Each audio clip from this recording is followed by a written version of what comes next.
Minha ex-sogra espalhou mentiras sobre minhas filhas na igreja. Então eu expus os segredos da família inteira. Era para ser um sábado simples. Feira de produtores, sol fraco de manhã, cheiro de pão quente e gente andando devagar entre barracas coloridas. Minha filha mais nova estava animada porque era aniversário dela. Nada de festa grande ainda, só uma coisa simbólica.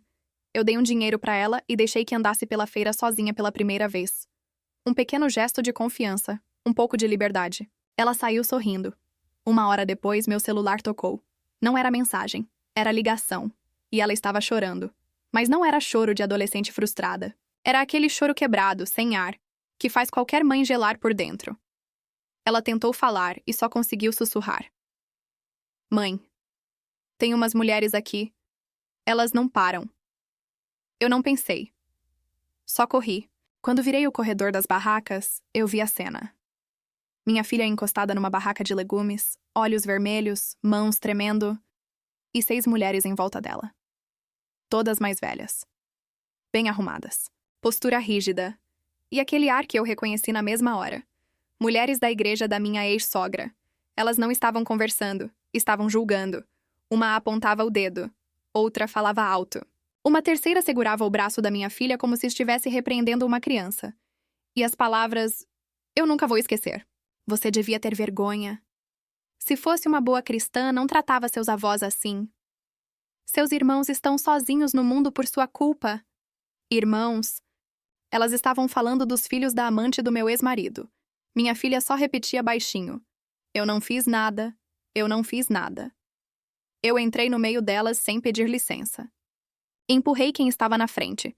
Puxei minha filha para trás de mim e senti meu coração batendo tão forte que o resto da feira ficou distante, como se o som tivesse sido abafado. E aí eu reconheci os rostos. Não eram estranhas. Eram amigas próximas da minha ex-sogra. Naquele segundo, algo encaixou dentro de mim com uma frieza assustadora. Aquilo não era coincidência. Não era uma discussão aleatória. Aquilo tinha sido armado. Eu consegui tirar minhas filhas dali, ignorando os gritos atrás de nós. No carro, minha mais nova não parava de tremer. Minha mais velha ficou em silêncio, olhando pela janela com aquele olhar vazio que ela tinha desde que o pai morreu. Um silêncio que não era calma. Era desgaste. Eu perguntei o que exatamente tinham dito. E foi aí que tudo ficou pior. Elas sabiam detalhes demais. Não era fofoca solta. Era narrativa pronta. Disseram que minhas filhas eram ingratas. Que tinham abandonado os avós idosos. Que recusavam ajudar os irmãos pequenos que perderam tudo. Que eu tinha destruído uma família inteira por orgulho. E a pior parte? Disseram que a igreja inteira já sabia. Naquela noite, depois que as meninas dormiram, eu mandei mensagem para uma pessoa que ainda frequentava aquela igreja. Um dos poucos que sempre foi razoável. Ele demorou para responder. Quando respondeu, pediu desculpa antes de qualquer coisa. E me mandou um link. Era um post. Gigante. Publicado pela minha ex-sogra no grupo fechado da igreja. Eu li uma vez. Depois li de novo. Depois fiquei encarando a tela sem conseguir respirar direito. Ela tinha escrito uma história inteira. Uma versão onde ela era a avó abandonada, onde minhas filhas eram frias e cruéis. E onde eu era uma mulher amarga que destruiu a própria família. Mas não parava aí. Ela dizia que os 2 meninos, os filhos da amante, eram resultado de uma barriga de aluguel. Que eu não podia mais ter filhos. Que nós 2 tínhamos decidido aquilo juntos. Que depois que eles nasceram, eu rejeitei as crianças porque eram meninos. Eu senti um gosto metálico na boca lendo aquilo. Porque a verdade era outra. Todo mundo naquela igreja sabia que traição era imperdoável. Então ela simplesmente apagou a traição da história e construiu uma mentira mais aceitável. Uma onde ela era vítima, meu ex era um santo incompreendido. E minhas filhas viravam monstros. E funcionou. Os comentários estavam cheios de apoio. Gente oferecendo ajuda financeira. Gente dizendo que ia orar por ela. Gente chamando minhas filhas de ingratas sem nunca ter falado com elas. Naquele momento, algo mudou dentro de mim. Não foi explosão. Foi silêncio. Uma clareza fria. Porque eu percebi uma coisa muito simples. Ela contou uma história. Mas eu tinha os fatos. E pela primeira vez desde que meu ex morreu, eu percebi que eu ainda tinha todas as provas. Eu ainda estava legalmente casada quando ele morreu. O divórcio estava em andamento, papelada já protocolada, advogados envolvidos, tudo no meio do caminho. Isso significa uma coisa muito específica que quase ninguém entende até passar por isso. Eu ainda tinha acesso a tudo. Mensagens, e-mails, históricos de conversas, arquivos compartilhados, fotos que nunca chegaram a ser apagadas, coisas que eu nunca mostrei pra ninguém. Não porque eu não podia, mas porque eu não queria viver presa àquilo. Até aquela noite. Eu sentei no sofá depois que as meninas dormiram e fiquei olhando pra tela do celular com aquele post ainda aberto. A mentira estava lá, inteira, viva, sendo aplaudida. E foi ali que eu percebi que eu estava tentando proteger pessoas que nunca tentaram proteger minhas filhas. Então eu levantei, fui até o escritório e abri a pasta. Aquela pasta que eu evitava abrir desde o funeral. E lá estava tudo. Fotos dele com a amante dentro da nossa casa. Conversas onde ele dizia que nunca ia contar para a igreja porque isso acabaria com a imagem da família. Áudios dos pais dele dizendo que eu precisava aceitar a situação com maturidade pelo bem da reputação deles. Mensagens frias, calculadas, tentando transformar traição em erro humano. Mas nada me preparou para o que veio depois. As conversas com minhas filhas, adultos, falando com crianças, chamando elas de ingratas, dizendo que o pai estava sofrendo por culpa delas, dizendo que os bebês estavam pagando pelos pecados delas. Uma das mensagens tinha sido enviada 2 dias depois do enterro. 2 dias. Eu senti um peso no peito que não era mais tristeza. Era algo mais denso. Mais definitivo.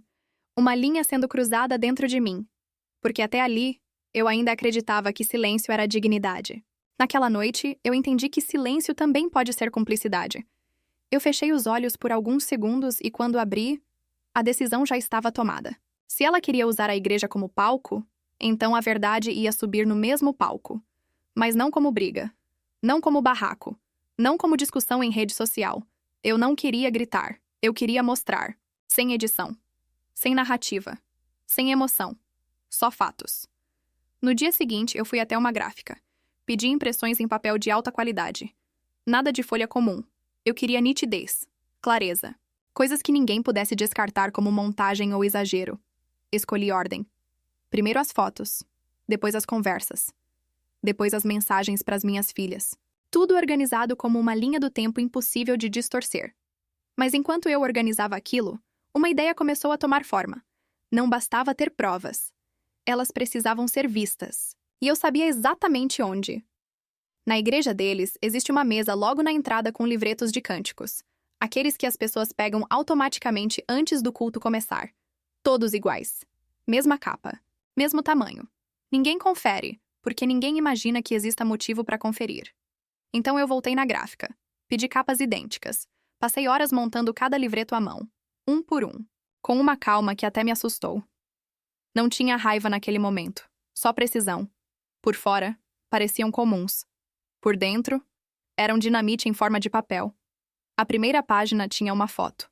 Meu ex-marido beijando a amante no sofá da nossa sala. A imagem era clara. O ambiente reconhecível. O rosto dele impossível de negar. Embaixo, uma frase simples, quase neutra. A história que vocês não ouviram. As páginas seguintes não tinham opinião. Não tinham texto explicando nada. Só prints, datas, trechos curtos. O suficiente para qualquer pessoa montar o quebra-cabeça sozinha. Eu não queria convencer ninguém. Eu queria que eles entendessem sozinhos. No domingo, eu acordei cedo. Cheguei na igreja antes da maioria das pessoas. O estacionamento ainda estava meio vazio, aquele silêncio típico antes de qualquer evento começar. Entrei com uma caixa simples nas mãos, como se fosse qualquer material de apoio. Ninguém me parou. Ninguém perguntou nada. Eu fui até a mesa. E troquei os livretos. Um por um. Sem pressa. Sem drama. Sem olhar para os lados. Quando terminei, eu não sentei. Não fiquei. Não esperei reação. Eu só fui embora. Porque algumas coisas...